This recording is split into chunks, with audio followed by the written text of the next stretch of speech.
Hello दोस्तों। आज हम लोग इतिहास से अध्याय 11 जो कि हमारा आखिरी पाठ है, इमारतें, चित्र तथा किताबें पढ़ने वाले हैं। तो चलिए पढ़ते हैं। मरुतसामी और लौह स्तंभ। मरुतसामी आज बहुत खुश था।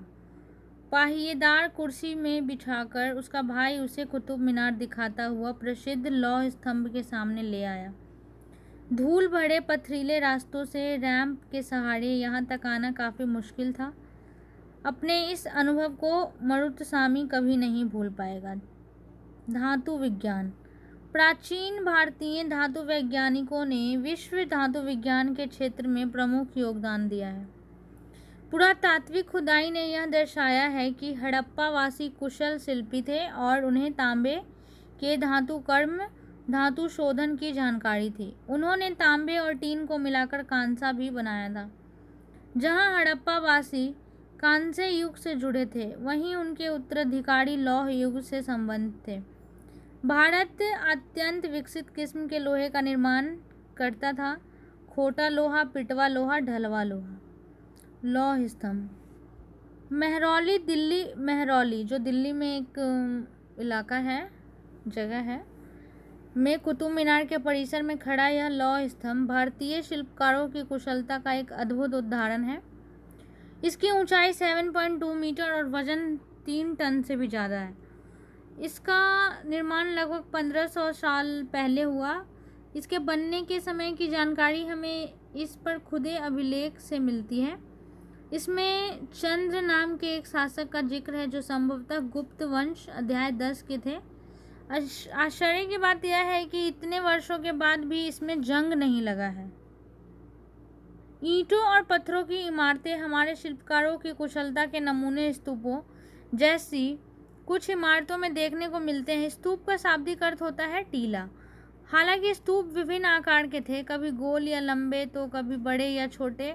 उन सब में एक समानता है, प्रायः सभी स्तूपों के भीतर एक छोटा सा डिब्बा रखा रहता है। इन डिब्बों में बुद्ध या उनके अनुयायियों के शरीर के अवशेष जैसे दांत, हड्डी या राख या उनके द्वारा प्रयुक्त कोई चीज या कोई कीमती पत्थर अथवा सिक्के रखे रहते हैं।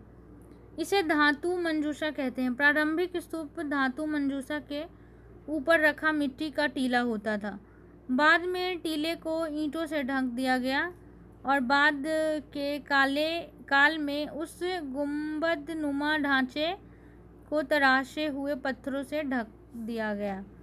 प्रायः स्तूपों के चारों ओर परिक्रमा करने के लिए एक वृत्ताकार पथ बना होता था जिसे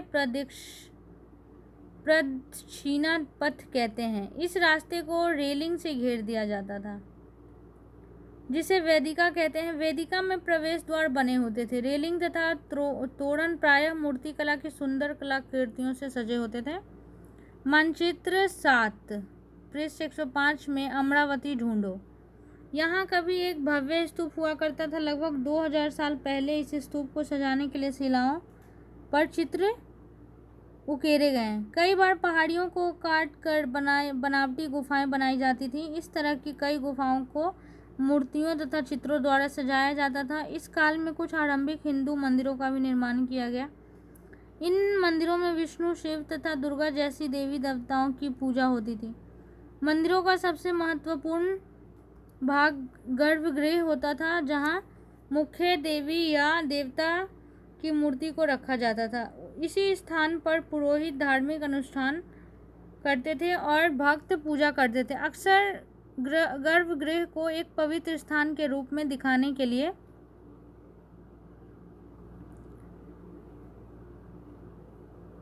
भीतरगांव जैसे मंदिर में उसके ऊपर काफी ऊंचाई तक निर्माण किया जाता था, जिसे शिखर कहते थे। शिखर निर्माण के कठिन कार्य के लिए सावधानी से योजना बनानी पड़ती थी। अधिकतर मंदिरों में मंडप नाम की एक जगह होती थी। यह एक सभागार होता था जहां लोग इकट्ठा होते थे। मानचित्र 7 पृष्ठ 105 में महाबलीपुरम और ऐहोल को ढूंढो। इन शहरों में पत्थरों से बने कुछ उत्कृष्ट मंदिर हैं। उनमें से कुछ यहाँ दिखाए गए हैं। यहाँ देखिए, यहाँ पे ये जो चित्र है, ऊपर सांची का महान स्तूप है जो ये मध्य प्रदेश में है। इस तरह के स्तूपों का निर्माण कई 100 सालों तक चलता रहा। इस स्तूप में ईंटों का प्रयोग संभवतः अशोक अध्याय 7 के ज़माने का है, जबकि रेलिंग और प्रवेश द्वार बाद के शासकों के काल में जोड़े गए। बाएं, अमरावती की एक शिल्प कृति। इस चित्र को देखकर इसका वर्णन करना है। ये देखिए, बाएं ऊपर उत्तर प्रदेश के भीतर गांव का एक आरंभिक मंदिर है। यह लगभग 1500 साल पहले पकी ईंट और पत्थरों से बनाया गया था।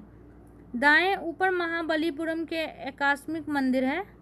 बाएं में इनमें से प्रत्येक मंदिर एक ही विशाल पहाड़ी को तराश कर बनाया गया है, इसलिए इन्हें एकाश्म कहा गया है। ईंटों से बनाए जाने वाले मंदिरों से यह बिल्कुल भिन्न होते थे। ईंटों से बनी इमारतों में नीचे से ईंटों की एक एक तह जोड़ते हुए उसे ऊपर की ओर ले जाते हैं, जबकि चट्टान तराश कर बनाए जाने वाले मंदिरों को पत्थर काटने वाले ऊपर से नीचे के क्रम में बनाते हैं। इन मंदिरों को बनाते समय पत्थर काटने वाले को किन समस्याओं का सामना करना पड़ता होगा, इसकी सूची बनाओ। दाएं, ऐहोल का दुर्गा मंदिर। यह लगभग 1400 साल पहले बनाया गया था।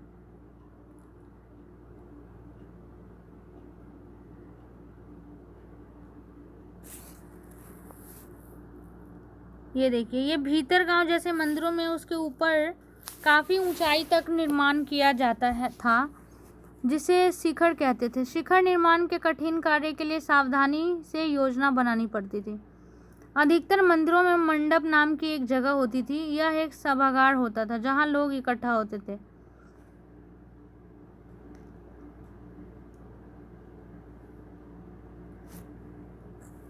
ये हम पढ़ चुके हैं।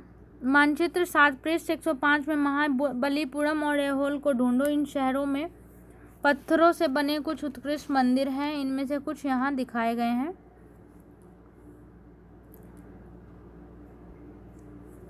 स्तूप तथा मंदिर किस तरह बनाए जाते थे?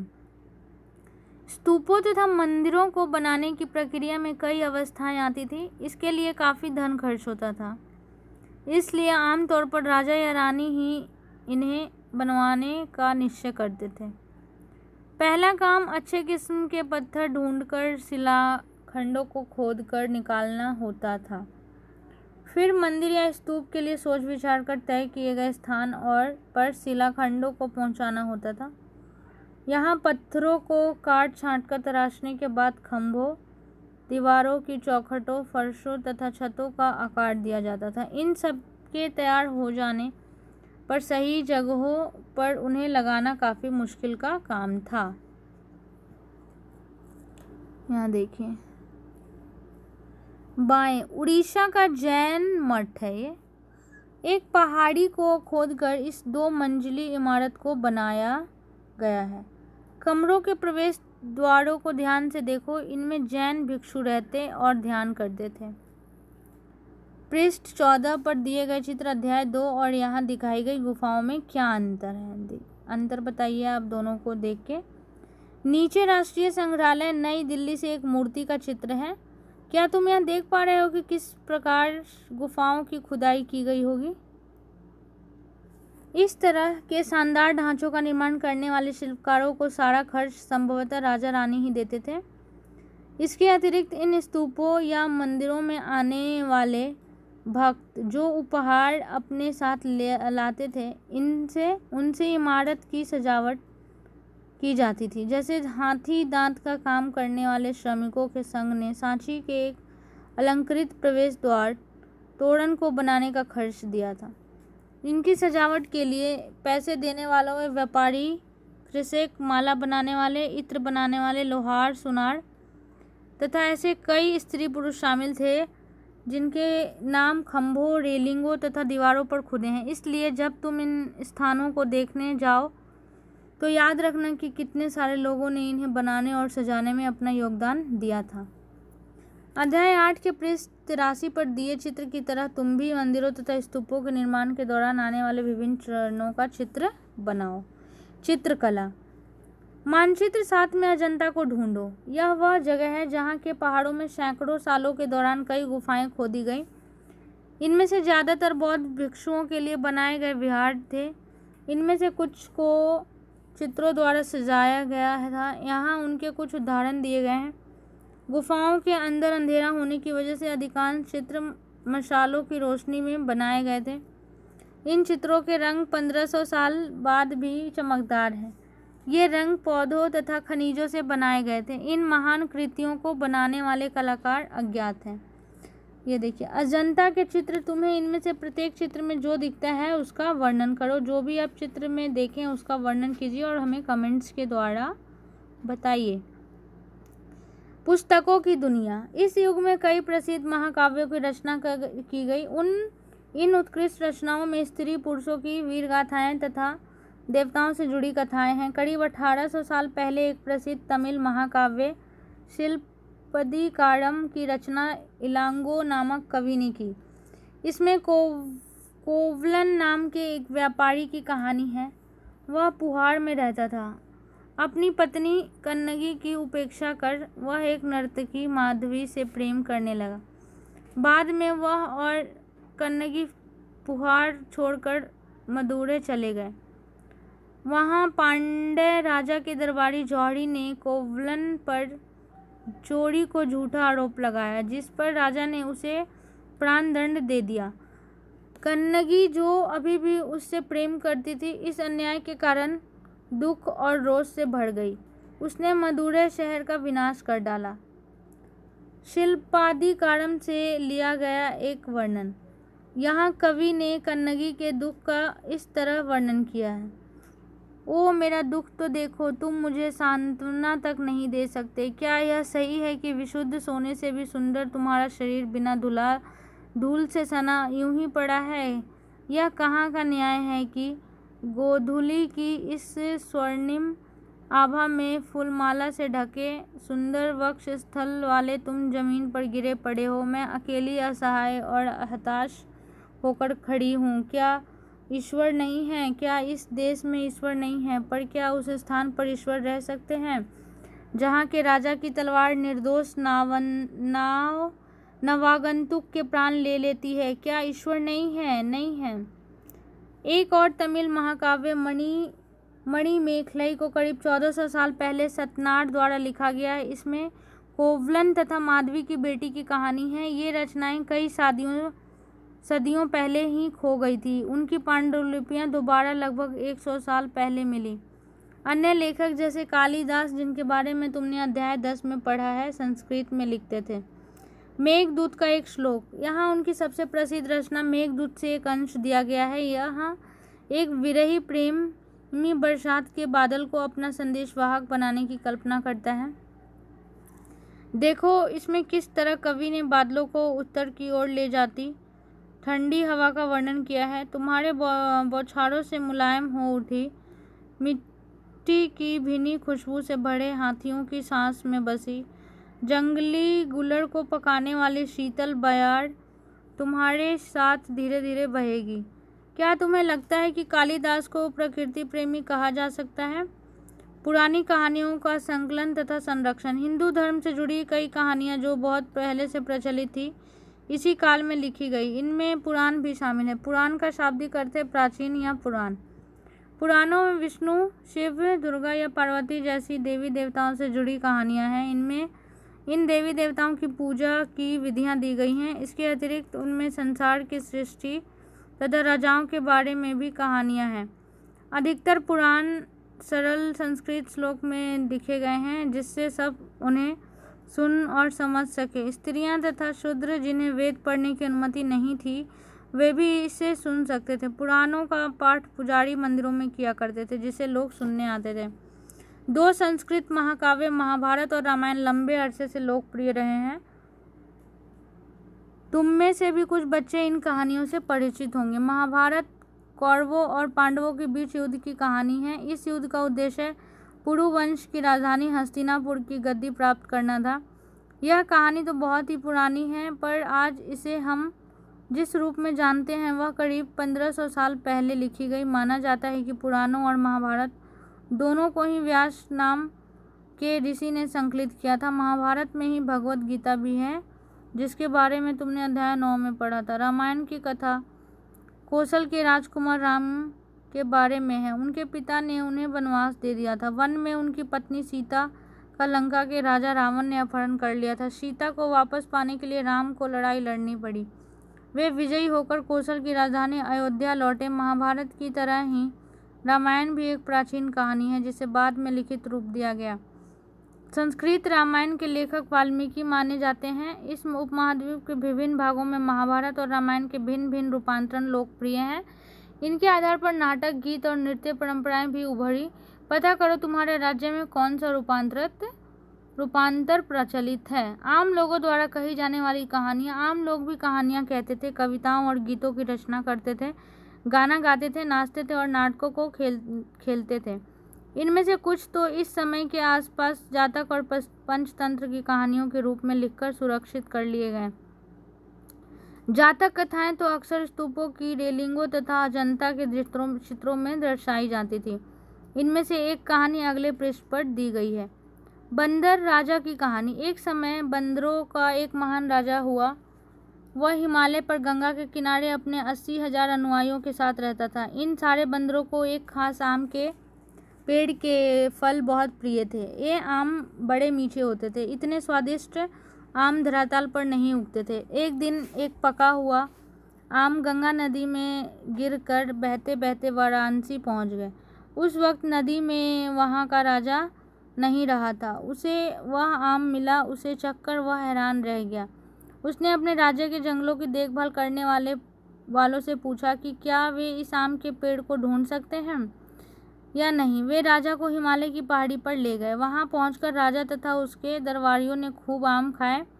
रात में राजा ने देखा कि बंदर भी पके आमों का मजा ले रहे हैं। राजा को यह बात बुरी लगी और उसने उन्हें मार डालने का फैसला किया। बंदरों के राजा ने अपनी प्रजा को बचाने की एक योजना बनाई। उसने आम के पेड़ की टहनियों को तोड़कर उन्हें आपस में बांधकर नदी पर एक पुल बनाया। इसके एक छोर को वह तब तक पकड़े रहा जब तक उसकी सारी प्रजा ने नदी को पार न कर लिया। पर इस प्रयास से वह इतना थक गया कि मरणासन होकर गिर पड़ा। राजा ने जब यह सब देखा तो उसने बंदर राजा को बचाने की काफ़ी कोशिश की, पर वह सफल न हुआ। बंदर राजा की मृत्यु पर उसे शोक हुआ और राजा ने उसे पूरा सम्मान दिया। मध्य भारत में भड़हुत के एक स्तूप से मिले एक पत्थर पर उकेरे गए चित्र में इसे दिखाया गया है। क्या तुम बता सकते हो कि इसमें कहानी का कौन सा हिस्सा दिखाया गया है? यह हिस्सा क्यों चुना गया होगा? आप कमेंट्स के द्वारा बताइए। विज्ञान की पुस्तकें। इसी समय गणितज्ञ तथा खगोल शास्त्री आर्यभट्ट ने संस्कृत में आर्यभट्टियम नामक पुस्तक लिखी। इसमें उन्होंने लिखा कि दिन और रात पृथ्वी के अपनी धुरी पर चक्कर काटने की वजह से होते हैं, जबकि लगता है कि रोज सूर्य निकलता है और डूबता है। उन्होंने ग्रहण के बारे में भी एक वैज्ञानिक तर्क दिया। उन्होंने वृत्त की परिधि को मापने की भी विधि ढूंढ निकाली जो लगभग उतनी ही सही है जितनी कि आज प्रयुक्त होने वाली विधि।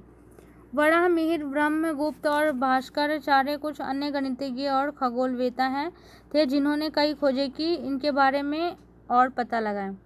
0 अंकों का प्रयोग पहले से होता रहा था, पर अब भारत के गणितज्ञों ने शून्य के लिए एक नए चिन्ह का आविष्कार किया।